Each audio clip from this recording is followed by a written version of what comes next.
Yo les gars, j'espère que vous allez bien, c'est ton gars sûr B2ERUS pour te servir, ce genre de review, ce genre de putain de paire de ouf, ce genre de paire limitée, enfin moins limitée que les autres Yeezy, mais ça reste limité, tout le monde n'a pas pu avoir sa paire, tout le monde n'a pas pu être servi, donc voilà, moi je suis là pour te présenter la paire, pour faire un petit tour du propriétaire, pour te dire ce que j'en pense surtout.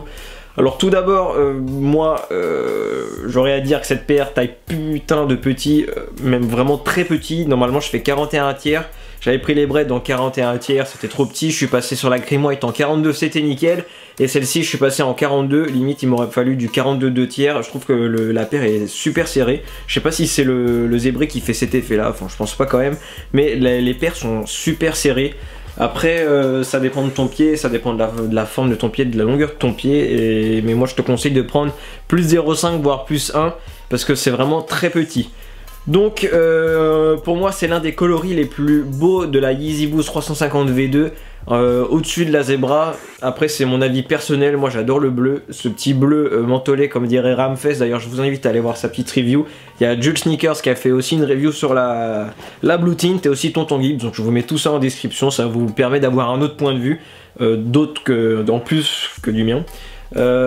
Pour moi, c'est pas une révolution. Ils ont pris le motif Zebra qu'ils ont colorié en bleu et en gris des neiges, un petit bleu des neiges très sympa pour cet hiver. Je trouve que le coloris, ils l'auraient mis cet été, ça aurait peut-être fait moins d'effet, mais pour cet hiver je trouve que c'est super sympa.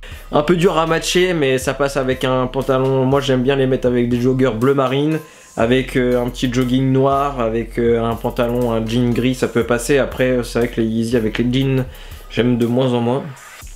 Toujours les petits lacets unlace. Après il y a plein de tutos, vous tapez sur YouTube comment unlace ça Yeezy, vous allez trouver plein de vidéos. Il y a des Américains, des Australiens, des Français, il y a plein de gens qui font ça. À savoir que c'est une paire qui coûte à peu près entre 350 et 400 € au recel. Ça reste très très cher, mais ça reste moins élevé que les précédentes Yeezy où on pouvait voir par exemple la Zebra sur la première release plus de 1000 €. Donc ça peut être pas mal si vous avez la possibilité de mettre ça, n'hésitez pas. Moi je trouve que c'est un modèle très très très joli. Et puis on va pouvoir se retrouver pour le petit outfit. Maybach music.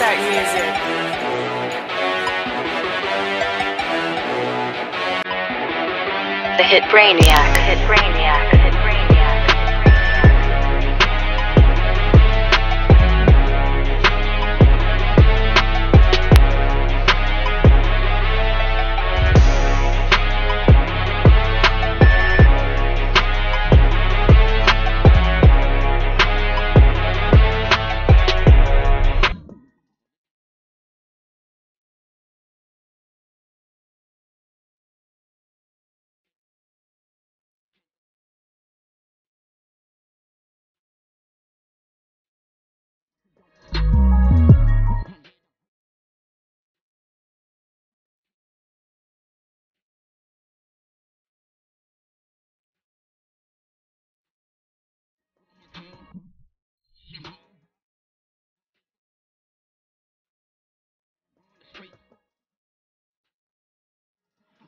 Donc voilà, j'espère que la vidéo vous aura plu. N'hésitez pas à me dire ce que vous en pensez en commentaire. Faites-moi votre top 3 des plus belles Yeezy selon vous, en parlant que des V2, après les V1 c'est autre chose.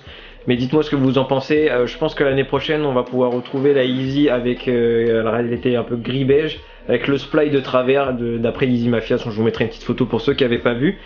Et puis on se retrouve très très prochainement pour une prochaine vidéo. N'hésitez pas à me suivre sur Instagram et aussi sur Twitter. Et on se retrouve dans la semaine pour la review de la Jordan 6 Gatorade.